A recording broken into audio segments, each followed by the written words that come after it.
गुमला जिले के विधानसभा क्षेत्रों से कुल 18 नामांकन पत्रों की बिक्री हो चुकी है और गुमला, विष्णुपुर और सिसई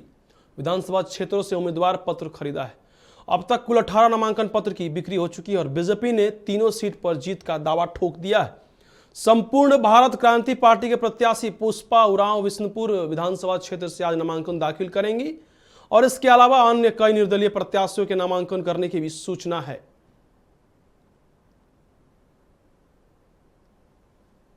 लेते हैं। पहला तो पलायन का मुद्दा, दूसरा रोजगार का और तीसरा स्वास्थ्य और शिक्षा। इसी ऑर्डर में, इसी प्रायोरिटी में मेरे जितने भी जिंदगी के निर्णय हुए, चाहे नौकरी छोड़ने की हो, पॉलिटिकल पार्टी ज्वाइन करने की हो, उसमें मेरे पिताजी का सहमति रहा है और उनके परमिशन के बाद ही मैंने वो फैसला किया है।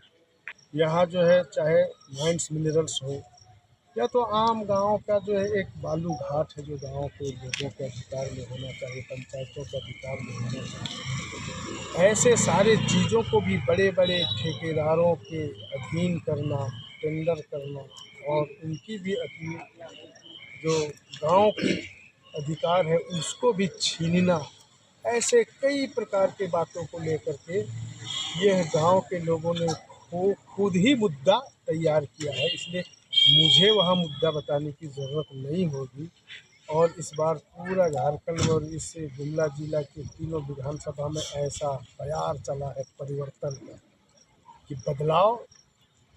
लाने के लिए जनता खुद तैयार